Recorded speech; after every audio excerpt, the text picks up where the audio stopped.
Alors moi, aujourd'hui, je vais vous parler d'Olivier. Olivier, c'est le monsieur qui est ici. Olivier, il est responsable d'îlot. Alors qu'est-ce que ça veut dire? Dans l'usine du Puy-en-Velay. Alors l'usine du Puy-en-Velay, c'est une usine qui fabrique des pneus de génie civil. Les pneus de génie civil, c'est des pneus qui vont sur des engins de génie civil, c'est des beaux bébés.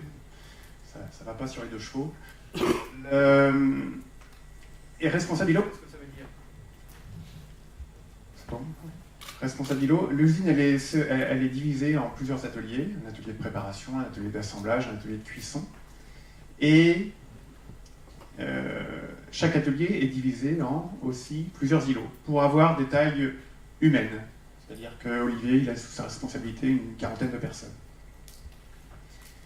Voilà. Et donc dans un îlot, on a des opérateurs, une 40aine d'opérateurs, tout le management qui tourne autour, et aussi tout un certain nombre de supports.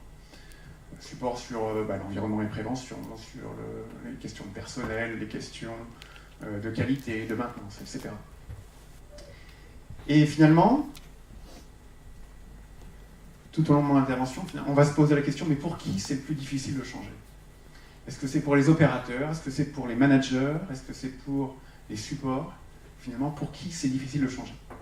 Parce qu'on va parler, la démarche qu'on a chez Michelin, c'est vraiment de l'innovation managériale. C'est de l'innovation managériale. C'est du changement en profondeur, c'est du changement culturel. Et pour arriver à ce changement, forcément, c'est chacun qui doit changer. Alors, je vais reprendre un tout petit peu l'histoire qu'a racontée Béatrice tout à l'heure. Dès le début des années 2000, finalement, chez Michelin, on a commencé à supprimer ce qu'on appelait les chefs d'équipe. Le chef d'équipe, le poste de chef d'équipe, c'était le chef d'une 30aine de personnes aussi, qui tournait en 3-8 avec les opérateurs. Et on l'a remplacé par un responsable d'îlot qui avait aussi toujours une 30aine d'opérateurs, une 40aine d'opérateurs, mais lui, il fonctionne en journée, alors que les opérateurs, eux, sont en 3-8. Donc, c'était pour de plus ou moins bonnes raisons à l'époque. Il y avait des questions de gain de productivité sur la structure, mais finalement, on a créé à l'époque un premier espace de liberté, puisque en fait, les opérateurs, ils n'avaient leur chef, quand ils étaient de nuit, ils ne le voyaient pas. Quand ils étaient en fin d'après-midi, ils ne le voyaient plus non plus. Donc ils ne le voyaient qu'une partie de la journée. Et puis on a créé aussi à cette époque les premiers rôles de correspondants. Alors des correspondants, il y a un correspondant de la sécurité. Alors qu'est-ce qu'il fait? C'est que sur 100 ans de production, il prend quelques minutes dans la journée pour diffuser la culture sécurité. Ou un correspondant qui s'occupe de la qualité, qui diffuse la culture qualité, qui s'occupe des productions qui sont en attente de conformité, par exemple. Et puis, on va avoir un correspondant qui va s'occuper du flux, gérer entre l'amont, l'aval, est-ce que le flux se passe bien de la bonne façon. Et avant, c'était des techniciens, c'était des managers qui faisaient ce rôle-là, et aujourd'hui, ce sont des opérateurs. Mais on s'est vite... alors, certains opérateurs se sont révélés, puisque, comme le disait Stanislas tout à l'heure, il y en a qui sont adjoints au maire dans leur commune, ils savent très bien gérer ce genre de choses. Et du coup, à l'intérieur de l'usine, ils ont commencé à se révéler. Et on a vite vu que, finalement, on avait un potentiel qui était encore largement inexploité. D'où l'idée de créer ce qu'on a appelé chez Michelin le management autonome de la performance et du progrès. Management autonome de la performance et du progrès. On arrive en 2013. Et 2013, effectivement, donc on lance ces 38 démonstrateurs dans 9 pays, 17 usines. Et là, c'est le terrain qui invente. C'est le terrain qui invente. Et pourquoi je vous parle d'Olivier? Parce que finalement, Olivier, lui, il a levé la main, il a dit « Moi, je suis volontaire pour y aller ».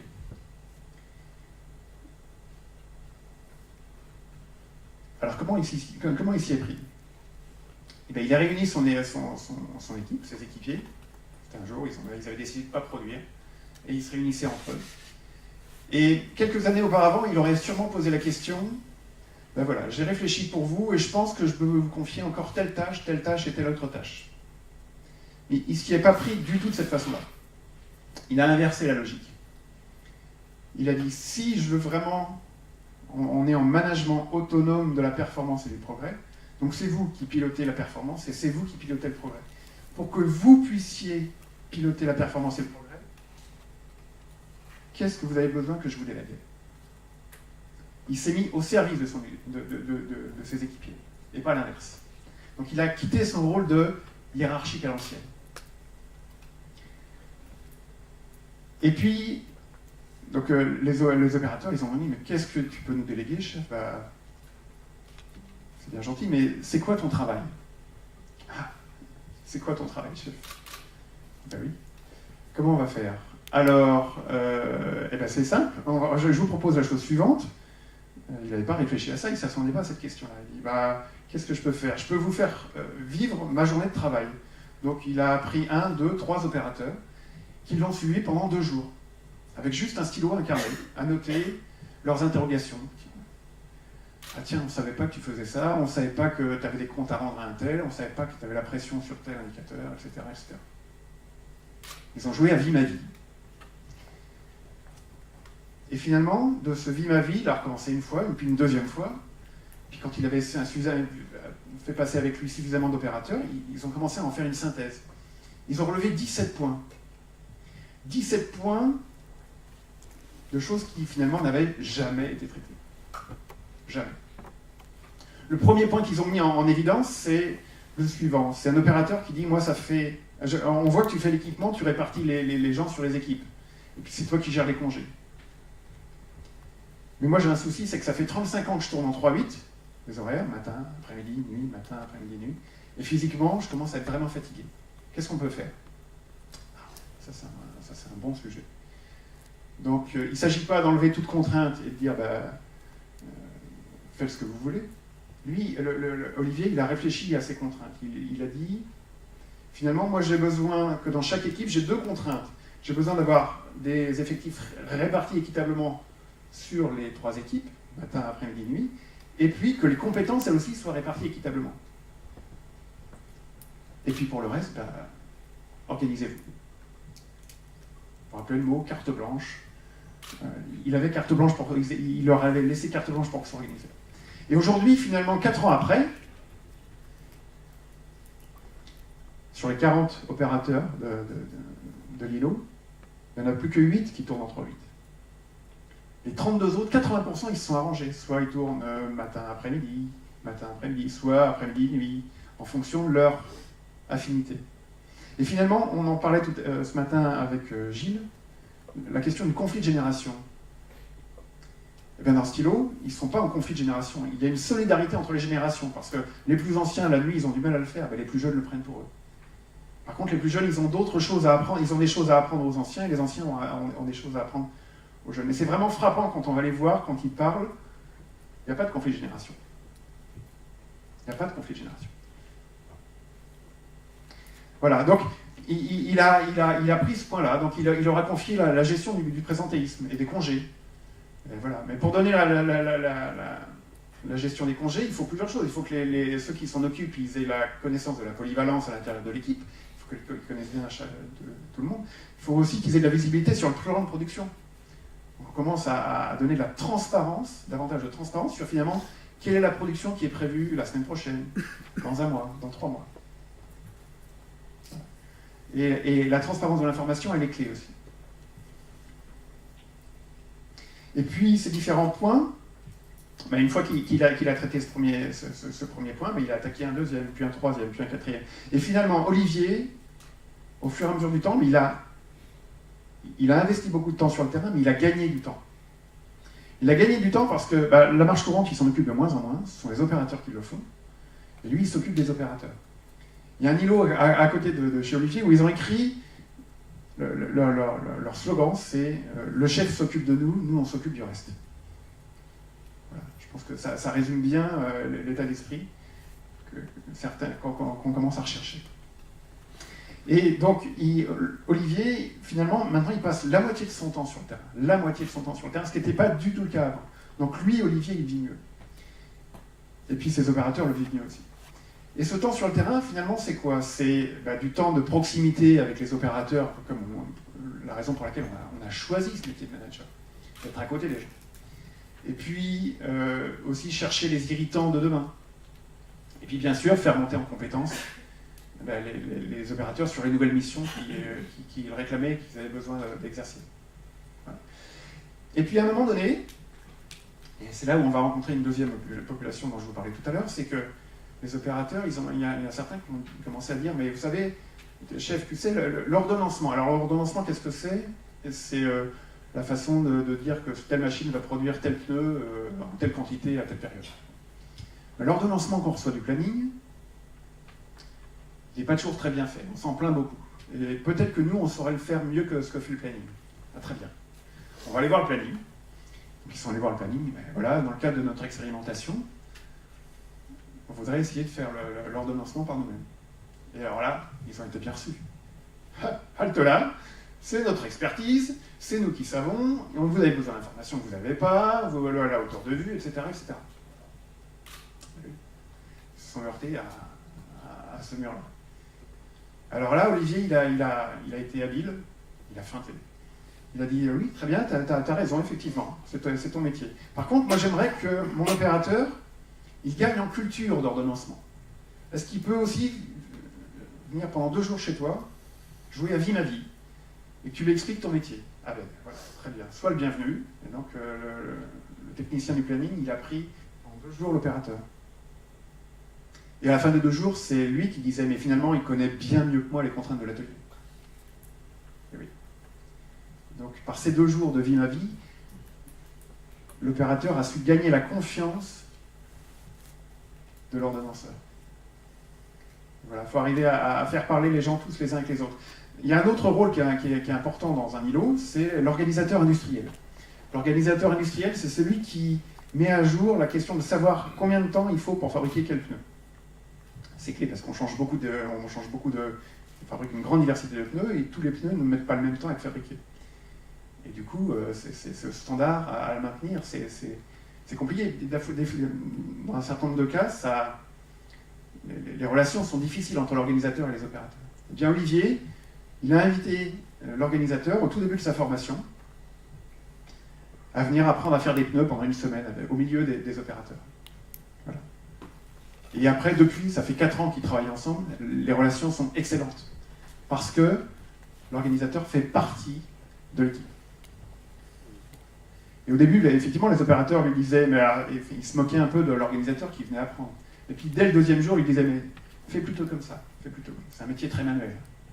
Donc ils commençaient à montrer leur truc. Donc ça y est, il était adopté par l'équipe. Voilà. Et finalement, quand on a fait le bilan au bout d'1 an de démonstrateur, comme racontait Béatrice, effectivement, on a eu des sourires. Et puis on a eu de la performance, et puis on a eu de la fierté. Mais là, on a aussi touché une limite. Et en fait, dans tous les îlots, on s'est dit, mais finalement, expérimenter pendant 1 an dans un îlot, c'est bien, mais la limite qu'on touche, c'est qu'on a des îlots en amont, en aval, on a des supports, on a une hiérarchie, on a une direction. Finalement, la bonne taille pour tester le modèle encore plus loin, c'est l'usine.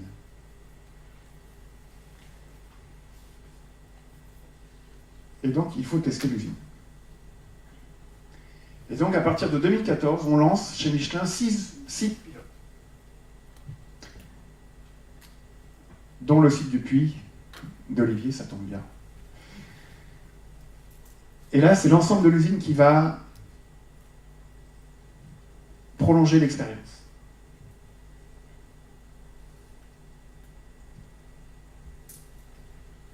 Alors, une des premières expériences qui est tentée, par exemple, c'est sur l'usine, il y a un budget pour la rénovation des locaux sociaux du site. 200 000 € sur l'année de budget. Eh bien, finalement, l'usine a décidé que ce budget il allait être géré intégralement par une équipe d'opérateurs volontaires. Ils ont lancé un appel à volontariat. Qui veut travailler sur ce groupe-là? Et puis, ils ont obtenu une dizaine de volontaires qui sont organisés, qui ont fait le tour de tous les locaux sociaux de l'usine, fait l'état des lieux, donné un ordre de priorité. Ils sont allés voir le bureau d'études, combien ça coûte de refaire ci, combien ça coûte de refaire ça. Ils ont fait des choix. Forcément, les choix ils sont bien mieux acceptés par l'ensemble des opérateurs que si c'était un choix qui était tombé de la direction et qui n'avait pas à discuter. Là, c'était des gens qui vivaient dans les locaux sociaux qui faisaient ce choix-là. Et puis qui ont fait réaliser, qui ont utilisé le bureau d'études, puis il y a eu les relations avec les entrepreneurs. Puis même dans un certain cas, ils se sont mis eux-mêmes, mais finalement on pourrait venir le samedi matin, parce que ce local-là, il y a juste à le repeindre et on peut le faire nous-mêmes, ça coûtera beaucoup moins cher. Voilà. Donc on a des expériences de ce type-là. On a d'autres expériences où on va remettre en cause des outils, par exemple. Donc tous les outils du Michelin Manufacturing Way. Par exemple, il y a une réunion mensuelle. La réunion mensuelle, c'est la réunion de progrès. Eh bien, il y a un collègue d'Olivier qui a dit, mais finalement, moi, je vais la préparer, cette réunion, complètement différemment. Alors, comment ça se passe? Il réunit quelques opérateurs autour de lui. Il leur parle pendant 5 minutes de généralité sur l'usine, un peu de communication descendante, voilà, quel est le contexte, les marchés, les clients, etc. Et puis après, il sort de la pièce. Et il leur dit, maintenant, c'est vous qui allez préparer les sujets de la réunion de progrès. Et il les laisse pendant une demi-heure. Et après, au bout de la demi-heure, il revient, et ce sont les opérateurs qui disent, ben voilà, on a vu tel indicateur, là ça c'est vert, ça c'est rouge, il faut qu'on travaille sur ce sujet-là, et puis il faudrait aussi qu'on travaille sur ce sujet-là. Finalement, c'est les opérateurs qui ont préparé la réunion. Voilà. Alors il a tenté ça, il y a 2-3 mois, il va voir comment ça se passe, peut-être que ça ne marchera pas, puis peut-être que ça marchera. Il accepte de se laisser surprendre. Un autre exemple, là c'est Olivier, il travaille en assemblage, et puis l'atelier derrière, c'est la cuisson. Il y a toujours des problèmes de flux très compliqués entre l'assemblage et la cuisson, avec beaucoup de dimensions, beaucoup de croisements. Et il y avait un tas d'experts qui se sont penchés sur le sujet. Il y a des experts qui avaient sorti un tableau Excel à 300 colonnes pour arriver à gérer le flux. Enfin, 300 colonnes. Donc ça ne marchait pas en fait. Personne n'arrivait à utiliser le système. Et là, il a dit à 2 opérateurs, ben, je vous détache pendant 15 jours, tous les 2, et vous regardez ce qu'on peut faire sur ce sujet.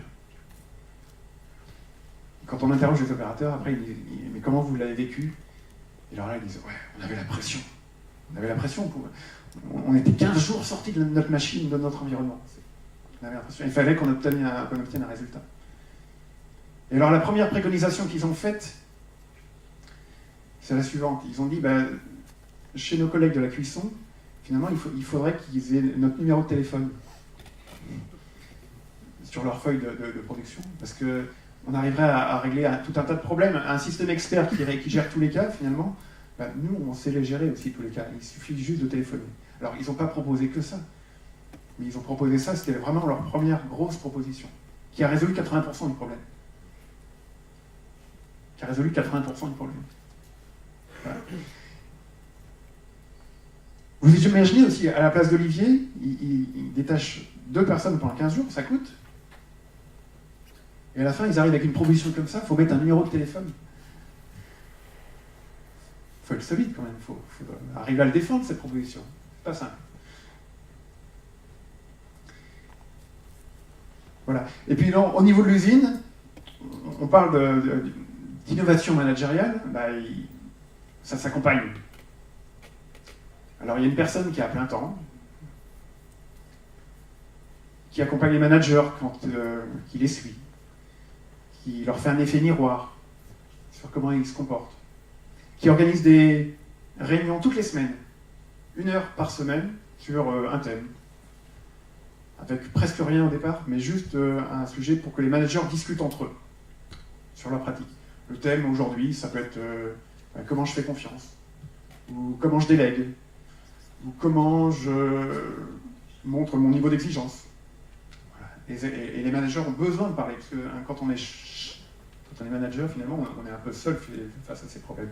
Donc d'avoir quelqu'un qui puisse te renvoyer un effet miroir, ça c'est très profitable.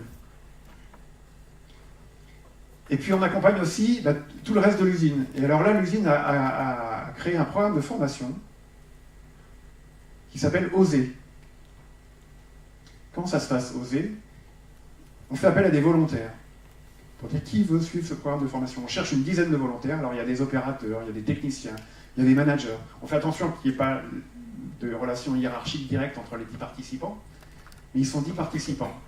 Et ils vont se réunir 5 fois une journée, à 3 semaines d'écart à chaque fois. Une journée, 3 semaines, une journée. Et on va les former sur les questions de relations interpersonnelles, les questions de connaissance de soi. Et puis des jeux très ludiques sur le fait d'oser finalement. Mais pourquoi on n'oserait pas? Et le directeur de l'usine, il voit chacun de ces groupes-là, et il leur dit, maintenant je vous donne un défi. Vous allez réaliser un défi. Et le premier défi qu'il a donné, c'est, tous autant que vous êtes, je cherche à organiser la journée de visite des familles de l'usine. Je trouve qu'il a choisi un thème vraiment intéressant parce que ça ne demande pas forcément de compétences techniques particulières, ça demande de travailler en équipe, et puis surtout, ça joue sur la fierté d'appartenance à son usine. Je montre mon usine, c'est mon usine à moi, et j'invite ma famille pour venir la voir. Et donc ça y est, ils ont organisé leur journée des familles. Voilà, il y a eu le thème suivant, c'était comment faire grandir la culture sécurité dans l'usine. Voilà. Comment on fait? Comment on fait, non pas quand on est technicien, qu'on a fait des hautes études, mais comment on fait quand on le vit tous les jours sur le terrain.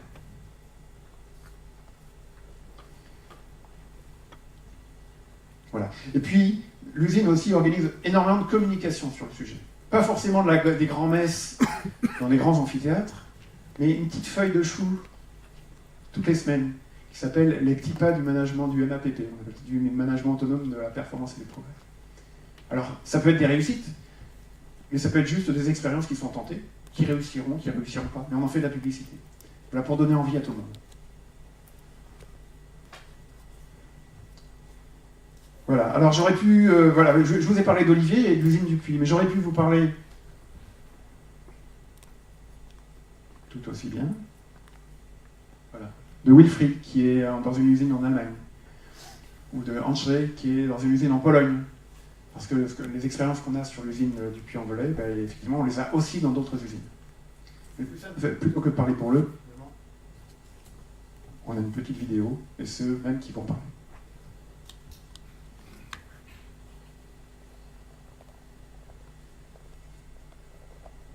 Ah, il faut du son.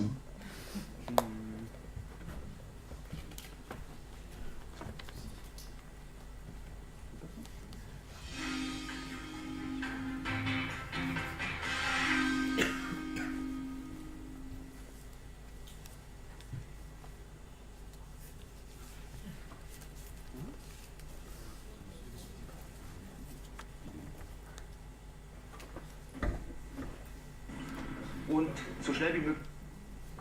En parlant de MAP, autonome, c'était quelque chose d'invraisemblable pour nous de la production. Nous donner des responsabilités, on n'y croyait pas.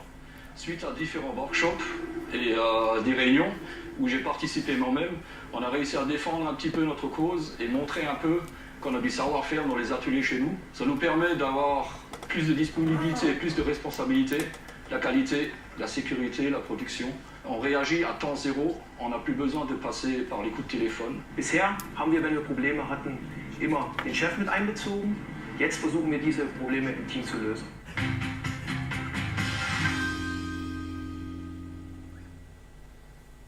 MAP macht halt, dass ich auch in viele Sachen selber einwirken kann und auch die Sachen ändern kann, die ich vorher gar nicht dran gedacht habe. L'équipe a développé un tableau de progrès. Le tableau heure par heure a été pas très bien ressenti par l'équipe, qui était plus une contrainte qu'un outil de progrès. Wir waren mit unserer Qualität nicht zufrieden, deswegen haben wir nach Reflexion unser Tableau de Progrès entwickelt, um dazu beizutragen, dass wir die Qualität in den Griff kriegen. Und zwar die Mission, alle Fehler zu entdecken beim Eingang der Karkassen. Le tableau de progrès, c'est un outil qui permet de nous améliorer par rapport aux différents critères, la qualité d'abord et la productivité ensuite. Fabryka w Olsztynie w roku 2020 będzie fabryką autonomiczną. Dzięki temu będziemy lepiej realizować nasze cele i osiągać lepsze wyniki. Jedynie stereotypy i brak chęci zmian. Aby autonomia mogła w pełni funkcjonować, musimy zmienić swoje podejście, uwierzyć w własne możliwości i nabrać odwagi w tym, co robimy. Musimy uwierzyć, że to się uda i musimy podjąć ryzyko. Powinienem jeszcze bardziej zaufać zespołowi, dać im większą swobodę, ewentualnie pomóc im w realizacji ich pomysłów. Oczywiście jest to modne, dlatego że w snowboardzie mamy pewne ograniczenia, na przykład związane nóżki na desce, to nam zapewnia bezpieczeństwo i tak samo właśnie w autonomii. Nie mamy pewnego luzu, mamy pewne ograniczenia w bezpieczeństwie, a już na stoku, tak jak w snowboardzie, mamy pełen luz. Jedziemy takim stylem, jaki chcemy i jedziemy komfortowo do mety. Dla mnie autonomia to kolor błękitny, kolor morza, nieba, czyli spełnienia pragnień, latania, żeglowania, ale i też dużej odpowiedzialności, żeby nie lecieć w stronę słońca i nie stracić skrzydeł. Voilà, c'est quelques témoignages où vous pouvez voir qu'on y parle de lâcher prise, on y parle de remettre en cause, on y parle de prendre des risques, d'expérimenter. Et puis le dernier témoignage, on y parle de rêve aussi finalement. Couleur bleue. Voilà. En conclusion, qu'est-ce que je peux vous dire? On est qu'au tout début du chemin. Plus on avance, plus on voit qu'on est qu'au tout début du chemin. Et finalement, on est très, très humble. L'humilité.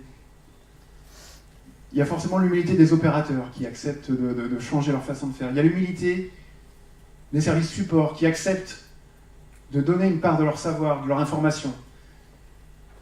Il y a l'humilité du manager qui se remet en cause et qui lâche une partie de son ego. Et puis l'humilité de l'entreprise finalement.